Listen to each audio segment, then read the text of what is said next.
आज मैं तुम्हें एक ऐसा अद्भुत संसाधन बता रहा हूं, एक कटोरी दूध से तुम्हारा प्रेम तुम्हें मिल जाएगा। अरे बाप रे, ये क्या कह दिया मैंने? इतने आराम से?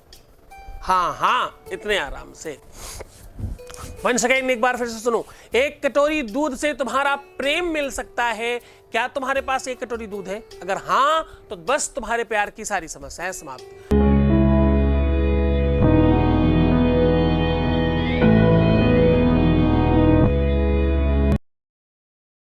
अब दूध को संस्कृत में पेय बोलते हैं। और आशीर्वाद में दूधो नहाओ पूतो फलो बोलते हैं। दूध हमेशा सत्कर्म का प्रतीक है, दूध पुण्य का प्रतीक है। दूध कहीं ना कहीं बढ़ने की चीज है, बढ़ते हुए क्रम का नाम है दूध वो सकारात्मकता है, वो उजलापन है दूध, जहां पर सत्कर्म दिखते हैं। दूध इतना साफ, इतना क्लियर। दूध का अपना एक ऐसा रंग है जो कंप्लीट बेरंग होने के बावजूद भी अद्भुत है। उसका अपना एक अद्भुत रंग है। और समझो, दूध वो वस्तु है जो कभी खत्म नहीं होती। अब जरा समझो इस बात को गहराई से। दूध ज्यादा देर रख दो तो दही बनता है, तो भी खत्म तो नहीं हुआ। दही को ज्यादा देर रख दो तो उसमें से घी बन जाता है। दूध को बहुत देर आग पे रख दो तो खोया बन जाता है। दूध को जिस भी परिस्थिति में रख दो वो एक नई चीज बन जाता है और कीमती हो जाता है। वो सामान्य नहीं रहता, वो और कीमती हो जाता है और बेहतरीन हो जाता है। ऐसे ही आज का जो उपाय है, आज का जो सल्यूशन है, आज की जो व्यवस्था है, वो तुम्हारे जीवन को और बेहतरीन करने के लिए है। एक कटोरी दूध से तुम्हारे जीवन में प्यार भरेगा। अगर तुम्हारे पिछले कामों की वजह से, कर्मों की वजह से, पिछले पूर्व जन्म के कर्मों की वजह से भी अगर आपका प्यार दूर हुआ है, अगर कार्मिक अकाउंट की वजह से भी तुम्हारा प्यार तुमसे दूर हुआ है, तुम्हारे बुरे कर्मों की वजह से, तुम्हारे झगड़े की वजह से, तुम्हारे नेचर की वजह से, तुम्हारी प्रवृत्तियों की वजह से, तुम्हारी किसी भी परिस्थिति की वजह से, धन की वजह से, पैसों की वजह से, लेन देन की वजह से, जाति की वजह से, स्वभाव की वजह से, कदकाठी की वजह से, रीजन चाहे कोई भी हो, एक कटोरी दूध तुम्हारे जीवन में प्यार को खींच करके लाएगा। दूध से बड़ी कीमती कोई वस्तु दुनिया में है ही नहीं। दूध वो कीमती वस्तु है जो इंसानों से लेकर देवताओं तक को पसंद है।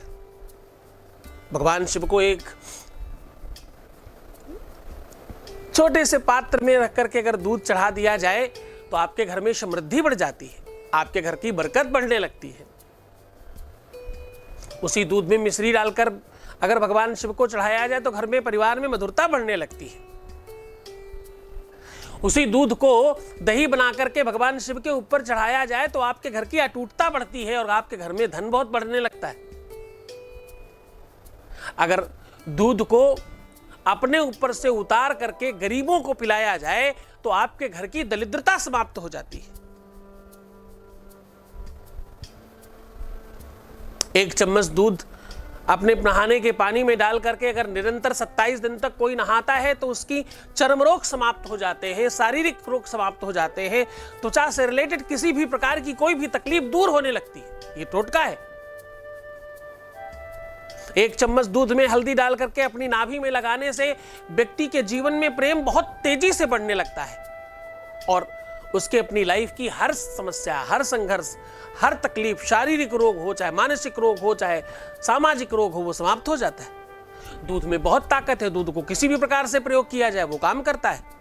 इसमें बहुत सारी चीजें आपको मैं सिखाने वाला हूं, बहुत कुछ बताने वाला हूं। बस जरूरत है तुम्हारे सच्चाई की, वास्तविकता की, निरंतरता की, सुव्यवस्था की। एक और बड़ी महत्वपूर्ण बात, अगर पीछे भी मैंने ये बात कही थी, अगर कोई भी व्यक्ति आपको किसी भी प्लेटफॉर्म पे हमारे बारे में क्वेश्चन करता है, सपोज तुमने कहीं कोई कमेंट कर दिया और उस पर कोई तुम्हें प्रश्न करता है, अवॉइड करो। उनको बोलो गुरुजी अच्छे हैं नहीं है ये तुम अपनी बुद्धि से देखो भाई, तुम्हारी अपनी नजरिया है, मेरा अपना नजरिया है, पर अपनी तरफ से कोई ज्ञान मत देना। क्यों नहीं देना, बताया था ना उस दिन। मूर्ख हृदय न चेत, जो गुरु मिले बिरंच समू। मूर्ख के हृदय में चेतना नहीं आती गुरु अगर ब्रह्मा जैसा भी हो तो ऐसे इंसान को समझाने की कोशिश बिल्कुल मत करना, तुम छोड़ो, अवॉइड करो साहब। हमारे परिवार में ऐसे एक भी बच्चे नहीं है वैसे, समटाइम कभी कदार यहाँ वहाँ से फुदक के कुछ लोग आ जाते हैं, उनकी हमें जरूरत नहीं है, हमें तो आप लोगों की जरूरत है। देखो तो इस व्यवस्था को, ये तुमने बनाया है, तुमने क्रिएट किया है, तुम इसके रचयिता हो। ये संस्थान तुम्हारा है, ये व्यवस्था तुम्हारी है, और ये तुम्हारे जीवन में प्यार भरने का साधन है जो तुम सीख रहे हो। अपने आप को इस लेवल पे बना लो कि आसपास की सारी व्यवस्थाएं तुम्हारे अनुकूल हो जाएं, और तुम्हें वो बनाने में मैं तुम्हारी मदद कर रहा हूं, तुम्हें सिखाऊंगा, तुम्हें समझाऊंगा, बस तुम चलते जाना पीछे पीछे। हर दिन एक नई बात तुम्हें सिखाने की कोशिश करूंगा, हर दिन एक नई बात तुम्हें बताने की कोशिश करूंगा, वेद और शास्त्रों के नियम और व्यवस्थाओं को तुम्हें साझा कराऊंगा।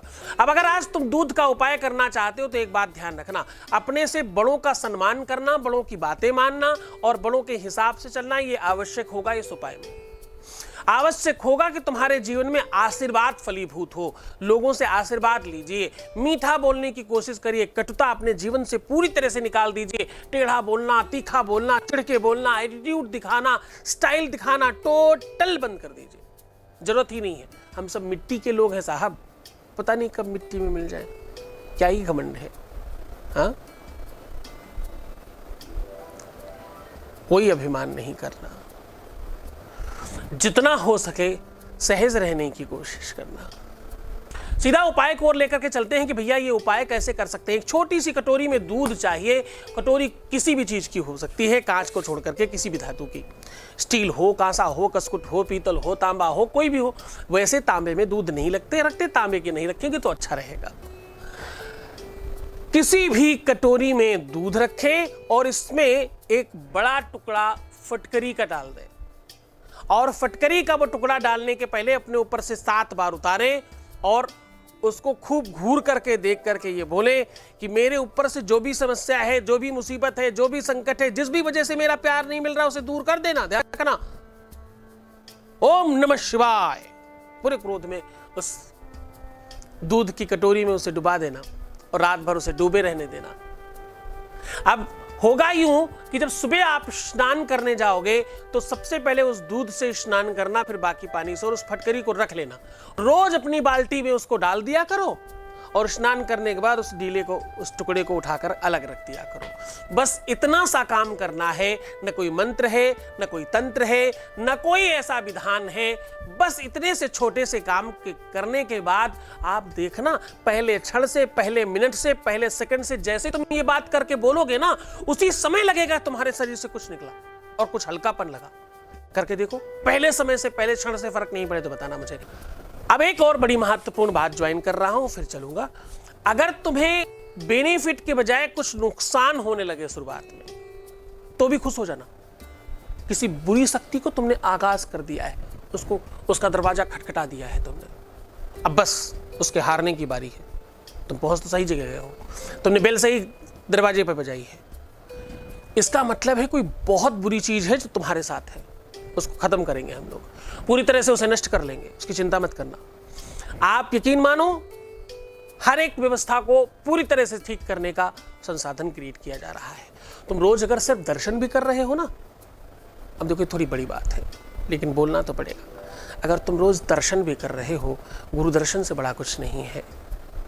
मंदिर, तीर्थ, देवालय, देवस्थान, जलाशय और कोई बहुत बड़ा ऐसा धर्मस्थल, ये सब सातों की सातों चीजें तब फलीभूत होती हैं जब गुरु दर्शन हो आपके जीवन में। तो अगर तुम रोज वो बात सुन रहे हो, अगर रोज तुम हमारे साथ जुड़ रहे हो, रोज ये बातों को अपने जीवन में उतारने की कोशिश कर रहे हो, तो बस अब कुछ कमी नहीं रहेगी। तुम अपना कार्मिक अकाउंट क्लोज करना, ठीक रखने की कोशिश करना, अपने कोई भी दायित्व से भागने की कोशिश मत करना, हर दायित्व को निर्वहन करेंगे। किसी भी चीज में 19 नहीं 20 रहने की कोशिश करेंगे, क्योंकि हम किसी के शिष्य हैं और उसने मुझे आदेश दिया है। हर एक नियम, हर एक काम, अगर हम नौकरी करेंगे तो पूरी ईमानदारी से, बिजनेस करेंगे तो पूरी ईमानदारी से, घर का काम करेंगे तो पूरी ईमानदारी से, अपने पति अपनी पत्नी की सेवा और जो भी उनकी रख रखाव है वो करेंगे तो पूरी ईमानदारी से, बच्चों को देखेंगे पूरी ईमानदारी से, उनकी पढ़ाई लिखाई देखेंगे पूरी ईमानदारी से, खुद की पढ़ाई लिखाई देखेंगे पूरी ईमानदारी से, जो भी काम करेंगे वो पूरी ईमानदारी से करेंगे और पूरा समय देंगे उसको। अपना ध्यान रखना, खूब खुश रहने की कोशिश करना, अपने बारे में जितना हो सके अच्छा सोचना और बेहतर सोचने की कोशिश करना। दूसरे की जय से पहले हाँ खुद को जय कहो। ओम नमः शिवाय। दिव्य ज्ञानी शिव भक्त सद्गुरुनाथ जी महाराज के मुखारबिंद से सुनिए अष्टवसु शिव महापुराण कथा। दिनांक 12 से 18 मई 2023, समय दोपहर 12 से 4 बजे तक। कथा स्थल ओम जगत गुरु जनार्दन स्वामी मौनगिरी महाराज आश्रम हॉल, श्री निवृत्तनाथ मंदिर रोड, त्र्यंबकेश्वर, नासिक। इस कथा में यजमान बनने एवं कलश यात्रा के लिए संपर्क करें 8917020202 6391292929। सीधा प्रसारण देखिए संस्कार और सत्संग चैनल पर। आयोजक श्री सद्गुरुनाथ धाम परिवार, महाराष्ट्र।